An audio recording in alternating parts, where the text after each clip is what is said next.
મિત્રો, તમારા માટે હું એક રસપ્રદ અને જ્ઞાનવર્ધક કહાની લઈને આવ્યો છું. તો ચાલો શરૂ કરીએ વાર્તા.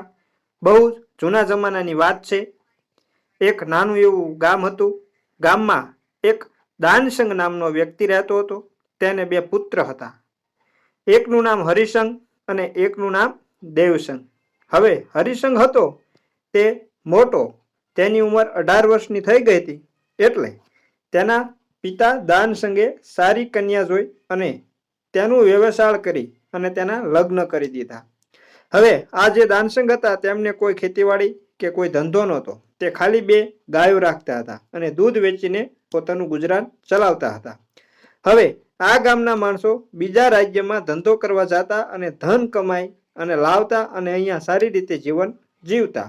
હવે તે આ મોટા હરિસંગની પત્નીએ જોયું તો તેને પણ લાગ્યું કે આવું સાવ તુચ્છ જીવન જીવા કરતા મારો પતિ પણ બીજા રાજ્યમાં જાય, સારા સિટીમાં જાય અને ધન કમાઈ લઈને આવે તો અમે પણ સુખેથી જિંદગી જીવીએ અને પોતાનો માભો પણ વર્તાય. એટલા માટે તે તેના પતિને બહારના રાજ્યમાં ધન કમાવા માટેનું કહેવા લાગી. પરંતુ તેના પિતાએ કહ્યું કે આજે અહીં જે રૂખું સુખું મળે છે તે ખાઈ અને જિંદગી જીવી લેવાય, સિટીમાં કાંઈ સારું નથી. પરંતુ આજે હરિસંગ હતો તેની પત્ની માની નહીં. એટલે હરિસંગે તેના પિતાને પગે લાગી અને કહ્યું કે હું બહાર ધન કમાવા જાઉં છું. એટલે તેના પિતાએ પણ તેને રજા આપી અને હરિસંગ ઘરેથી ચાલી નીકળ્યો. હવે પહેલાના જમાનામાં તો કઈ વાહનો તો હતા નહીં એટલે ચાલીને જવું પડતું હતું. એટલે શહેર બહુ જ આઘું હતું, દૂર હતું. એટલે તેને 4 દિવસનો રસ્તો હશે. હવે તે ઘરેથી થોડું ઘણું ખાવાનું બનાવી અને ખભે પોટલું લઈ અને ચાલતો થયો. ચાલતા ચાલતા 2 દિવસ થઈ ગયા. તે ચાલ્યો જતો હતો. તેમાં તેને વચ્ચે એક સ્ત્રી મળી. તો સ્ત્રી પણ ચાલીને જતી હતી. તો તે હરિસંગને કહેવા લાગી કે હું એકલી સફર કરું છું, તો તમે સાથે હોય તો મને કોઈ બીક ન લાગે, એટલે મને પણ સાથે લેતા જાઓ. મારે પણ શહેર તરફ જ જવાનું છે. એટલે હરિસંગે ચોખ્ખી ના પાડી કે તમે અજાણ્યા સ્ત્રીને સાથે સફર ન કરી શકાય, કારણ કે તમે મારા કોઈ સગા સંબંધી નથી અને બીજું કે હું ચાલવામાં ઉતાવળો છું અને તમે ધીમું ચાલો છો, તેથી હું તમને હારે ન લઈ જઈ શકું. એટલે પહેલી સ્ત્રીએ કહ્યું કે સ્ત્રી એકલી ચાલી જતી હોય એટલે અજાણ્યા પુરુષો તેની આબરૂ પર હાથ નાખે એવું તમને પુરુષને તો ગમે જ. એવા કટુ વચન બોલવા લાગી. એટલે આ હરિસંગે કહ્યું કે હું તમારી સાથે ચાલું તો કરો પણ મને કોઈ તકલીફ ન થવી જોઈએ. તો તે સ્ત્રીએ કહ્યું કોઈ વાંધો નહીં, તમને કોઈ પ્રકારની તકલીફ નહીં થાય. અને હવે હરિસંગને મનમાં તો તેની સાથે ચાલવાની ઈચ્છા તો હતી જ, પરંતુ ઉપરથી ખોટી ના પાડતો હતો. એટલે હવે તે બંને એક સાથે રસ્તે ચાલવા લાગ્યા. વચમાં આ સ્ત્રી મીઠી મીઠી વાતો કરતી અને હરિસંગની સાથે ચહેનચાળા પણ કરતી. હરિસંગને બહુ મજા આવવા લાગી અને સ્ત્રીએ તો તેને ફોસલાવાનું પટાવવાનું ચાલુ કરી દીધું. હવે અંધારું થવા આવ્યું હતું. એક ગામ આવ્યું. તે ગામમાં એને રોકાવાનો વિચાર કર્યો અને પહેલી સ્ત્રીને વાત કરી કે હવે અંધારામાં ચલાય નહીં, એટલે આપણે અહીં ગામમાં રોકાઈ જાય. સ્ત્રીએ કહ્યું કે હા, અહીંયા એક ધર્મશાળા છે, તેને હું જાણું છું, તો આપણે ત્યાં રોકાઈ જાય. તો હરિસંગે કહ્યું કે આપણે બંને અહીં રોકાઈ જાય. પરંતુ સ્ત્રીએ કહ્યું કે અહીંયા એક સમસ્યા છે. અહીંયા પતિ પત્ની હોય તેને જ રાત રોકાવા દે છે.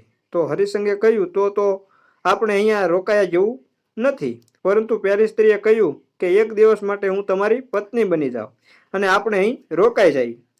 1 દિવસની તો વાત છે.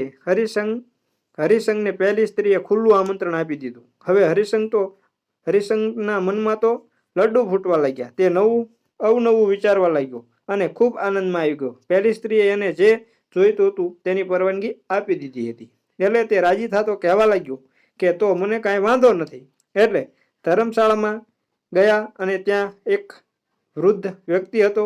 તેની પાસે એક રૂમની ચાવી લઈ પોતે પતિ પત્ની હોય તેમ તે રૂમમાં રહ્યા અને તે સ્ત્રીએ જે પતિ પત્ની જે કરે તે બધું એની સાથે કર્યું. એટલે હરિસંગને પણ ખૂબ મજા આવી. એટલે તે કહેવા લાગ્યો, પહેલી સ્ત્રીને કહેવા લાગ્યો કે આપણે અહીં 2-3 દિવસ વધારે રોકાઈ જાય. પહેલી સ્ત્રીએ પણ હા ભણી. એટલે હરિસંગ અને પહેલી સ્ત્રી ત્યાં રોકાણા.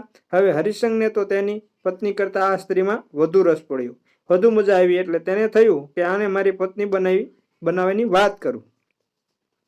એટલે તે બીજે દિવસે વાત કરવાનો નિર્ધાર કર્યો. બીજે દિવસે તે સવારમાં 9 વાગે જાગ્યો અને પેલી સ્ત્રી ત્યાં હતી નહીં. તેને એમ કે નાહવા ગઈ છે, ક્યાંક બહાર ગઈ છે, હમણાં આવશે. ઘણી રાહ જોઈ પણ આવી નહીં. એટલે નીચે જ્યાં પેલો વૃદ્ધ ધર્મશાળા હાંકતો હતો તેને પૂછ્યું કે અહીંયા મારી પત્નીને ભાળી હોય? તો કહ્યું કે એ તો કેવી પત્ની, કે કાં શું થયું? તો વૃદ્ધે કહ્યું એ તો તમને અહીંયા 1000 સોના મોરમાં મને વેચી ગઈ છે અને એને કહ્યું છે કે હું 1 વર્ષમાં પાછી આવી અને મારા પતિને છોડાવી જઈશ. એટલે હવે તમારે એ ન આવે ત્યાં સુધી અહીંયા ધર્મશાળામાં બધું કામ કરવાનું છે. તમે મારા ગુલામ છો. હવે હરિસંઘને સમજાઈ ગયું કે પહેલી સ્ત્રી ઠગ હતી અને મને વેચીને ચાલી ગઈ છે. હરિસંઘને એમ થયું કે હું 3-4 દિવસ રહી અને આ વૃદ્ધ માણસને છેતરાવી અને પછી ચાલ્યો જઈશ. પરંતુ 3-4 દિવસ પછી તેને ભાગવાની કોશિશ કરી તો આ વૃદ્ધ માણસના માણસોએ તેને પકડી પાડ્યો. કારણ કે તેઓ ગામની બહાર ચોકી પહેરો કરતા હતા. હવે ગામની બહાર જવા માટે એક જ રસ્તો હતો. બાકી એક બાજુ તો ઊંડી ખીણ અને જંગલ હતું જેમાં એક ચૂડેલ રહેતી હતી. તે બાજુ જે જાય એને મારીને ખાઈ જતી હતી. એટલે તે બાજુ જવાનો વિચાર સુદ્ધા પણ ન કરી શકાય. અને એક બાજુ નદી હતી જેમાં મગરો રહેતા હતા જે માણસને ફાડી ખાતા. હવે આ એક બાજુ ભાગવાનો રસ્તો હતો, ત્યાં એના ચોકીદારો હતા. એટલે હવે આને અહીંયા જ કામ કરવાનું થયું. હવે એક વખત એક ગોવાળે આ હરિસંઘને 1000 સોના મોરમાં ખરીદી લીધો અને હવે તે ગોવાળ સાથે રહેવા લાગ્યો અને ઘેટા બકરા ચરાવવા લાગ્યો. ગોવાળની પાસેથી તે સટકી શકે તેમ ન હતો, કારણ કે એને ઘેટા બકરા ભેળો તાળું મારીને પૂરી દેતો. હવે અહીં હરિસંઘના પિતા દાનસંઘ બહુ જ માંદા પડ્યા અને મરી જવાની તૈયારીમાં હતા. ત્યારે તેમને આ એમના મોટા પુત્રની વહુને બોલાવીને કહ્યું કે નાનો દીકરો દેવસંઘ છે, એને તમે પુત્રની જેમ રાખજો. એમ કરી એમને વહુ પાસે વચન માંગ્યું અને થોડા દિવસ પછી તે મૃત્યુ પામ્યા. હવે આ હરિસંઘની પત્ની હતી, તેને એમ કે મારો દિયર છે, તેની સાથે હું લગ્ન કરી લઈશ. પરંતુ તે નાનો હતો, 12 વર્ષનો હતો, એટલે તેને કાંઈ સમજણ પડતી ન હતી. એટલે એની સાથે કેમ લગ્ન કરવા એને થયું કે મોટો થાય પછી લગ્ન કરી લઈશ. પછી મનમાં વિચાર આવ્યો કે મારા સસરાએ મારી પાસે વચન માંગ્યું છે કે આને પુત્રની જેમ રાખજે, તો હવે એની સાથે મારે લગ્ન ન કરી શકાય. એટલે હવે તે પોતાના પુત્રની જેમ રાખવા લાગી. અને દેવસંઘ હવે 16 વર્ષનો થઈ ગયો હતો. હવે તે એને ભાભીને કહેવા લાગ્યો કે ભાભી, હવે હું મારા ભાઈને ગોતવા જાઉં છું, તો મને રજા આપો. ત્યારે તેને ભાભીએ કીધું કે આજે અહીં જે મળે એ લુખું સુખું ખાઈને રહીશું. તમે મને છોડીને ક્યાંય જાતા નહીં, નહીતર હું એકલી થઈ જઈશ. ત્યારે દેવસંગે કહ્યું કે ભાભી, હું મારા ભાઈને ગમે ત્યાંથી ગોતી લાવીશ, મને ખાલી 2 મહિનાનો સમય આપો. એટલે બહુ જીદ કરી. એટલે તેની ભાભીએ રજા આપી કે ભગવાન જે થાય એટલે હદે. એટલે હવે દેવસંગ તો તે એના ભાઈને ગોતવા માટે નીકળી પડ્યો. તે ચાલ્યો જતો હતો, ત્યાં પાછી પહેલી સ્ત્રી એને મળે છે. પણ દેવસંગે કહ્યું કે હું કોઈ પણ સ્ત્રી સાથે એકલો સફર ન કરી શકું અને આડાઅવળા બાના બતાવીને તેથી ચાલી નીકળ્યો. હવે આગળ જતા ગામ આવ્યું, ત્યાં અંધારું થવા આવ્યું. એટલે તેને થયું કે અહીંયા રાત રોકાઈ જાવ. એટલે તેને એક માણસ મળ્યો. એને પણ કહ્યું કે મારે પણ રાત રોકાઈ જવું છે, એટલે મેં તે ધર્મશાળા જોઈ છે, હાલો આપણે ત્યાં જઈને રાત રોકાઈ જાય. એટલે દેવસંગ પણ ત્યાં ગયો, તેની સાથે ગયો. એટલે ધર્મશાળાની આજુબાજુ પૂગ્યા એટલે પહેલો માણસ રાડો પાડીને કહેવા લાગ્યો કે આ માણસે 1000 સોના મોરમાં મારી પત્ની ખરીદી લીધી છે. હવે આમ ત્યાં ઝઘડો કરતા હતા. ત્યાં ગામ લોકો પણ આવી ગયા અને ગામ લોકો પણ ઠગ જ હતા અને આ જે એની સાથે હતો તે પણ ઠગ હતો. ગામ લોકો કહેવા લાગ્યા કે તો એની પત્ની પાછી આપી દે.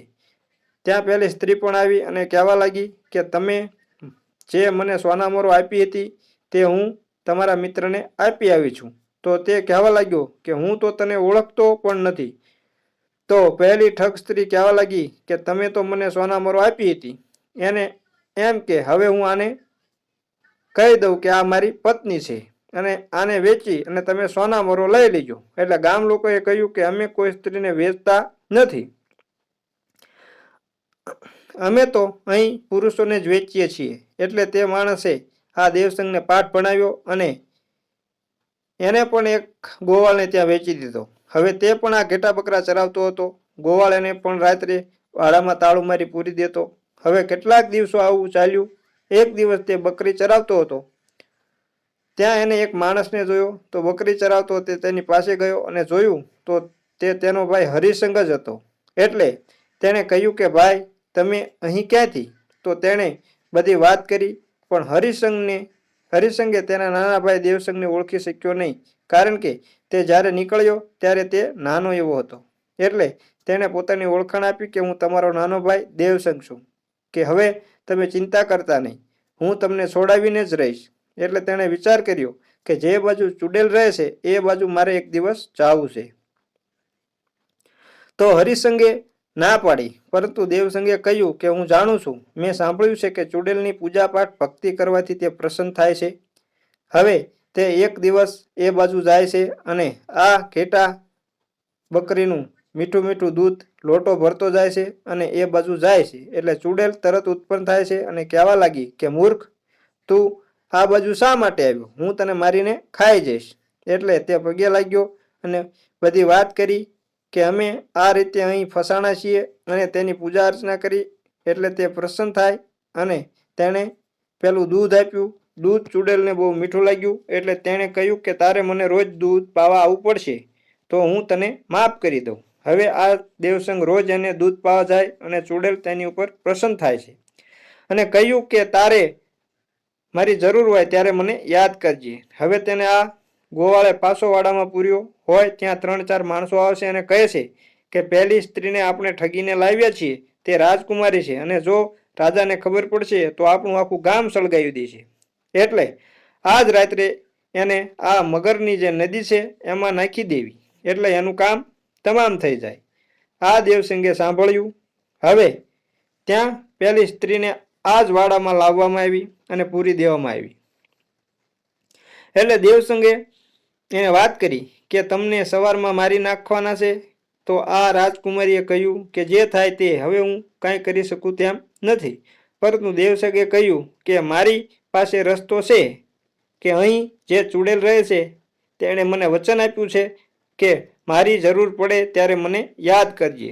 એટલે તેણે તે વખતે એ ચુડેલને યાદ કરી અને ચુડેલ ત્યાં હાજર થઈ અને કહ્યું કે ભાઈ જે જોઈએ તે માગી લે. ત્યારે આને બધી વાત કરી, અમને ત્રણેયને છોડાવો, આ મારી પત્ની છે અને મારો ભાઈ, અમને ત્રણેયને છોડાવો. તો ચુડેલે કહ્યું કે હું 2 જણને છોડાવી શકું, તો તું કહે કોને છોડાવું? તો દાનસંગે કહ્યું કે મારા ભાઈ અને મારી પત્નીને છોડાવો. એટલે ચુડેલ એની ઉપર પ્રસન્ન થઈ કે તે તારા ભાઈને અને તારી પત્નીને છોડાવવાનું કહ્યું, એટલે હું તમને ત્રણેયને છોડાવી લઈશ. એણે કહ્યું કે આ તારી પત્ની નથી એ મને ખબર છે. તેણે કહ્યું હવે હું તમને ક્યાં મૂકી જાઉં? એટલે રાજકુમારીએ કીધું કે અમને અમારા રાજ્યમાં મૂકી જાઓ. એટલે ચુડેલ તેમને ત્યાં રાજાના રાજ્યમાં મૂકી દીધા. હવે અહીંયા રાજાએ પણ એક ઘોષણા કરી હતી કે જે મારી દીકરીને છોડાવી લાવે એની સાથે એના હું લગ્ન કરીશ. હવે આ દાનસંગની સાથે રાજકુંવરીના ખૂબ ધામધૂમથી લગ્ન કરે છે અને રાજાને આ એકની એક કુંવરી હોય છે. એટલે દાનસંગને આ રાજ્ય મળે છે અને પછી દાનસંગ રાજાને વાત કરે છે કે મારા ભાભી ગામડે એકલા છે અને આ મારા ભાઈની કેટલાય દિવસથી પ્રતીક્ષા કરતા હશે. એટલે તેમણે પણ એના માણસો મોકલી અને તેના ભાભીને ત્યાં તેડાવી લીધા. તેના ભાભી પણ ખૂબ રાજી થઈ ગયા અને કહેવા લાગ્યા કે મારા સસુરની વાત ન માની હોત તો આજ મારો પતિ મને ન મળ્યો હોત અને હું મારા દિયર સાથે લગ્ન કરી અને આવું લુખું સુખું જીવન જીવતી હોત. હવે તેઓ પણ તે રાજ્યમાં રહેવા લાગ્યા અને ખૂબ આનંદ અને મોજ મસ્તી કરવા લાગ્યા. તો મિત્રો, અહીં અમારી વાર્તા પૂરી થાય છે અને વાર્તા સારી લાગી હોય તો અમારી ચેનલને લાઈક અને શેર કરજો અને કોમેન્ટમાં હર હર મહાદેવ લખવાનું ભૂલતા નહીં. અને ચેનલ પર નવા હોય તો હું તમને એક અનુરોધ કરું છું, એક વિનંતી કરું છું કે અમારી ચેનલને સબસ્ક્રાઈબ જરૂર કરી લેજો અને બેલ આઇકનને પણ દબાવી દેજો, જેથી કરીને તમને અમારી ચેનલનું નોટિફિકેશન સૌથી પહેલાં મળે અને તમને અમે આવી નવી નવી વાર્તાઓ પીરસતા રહીએ. તો જય માતાજી મિત્રો.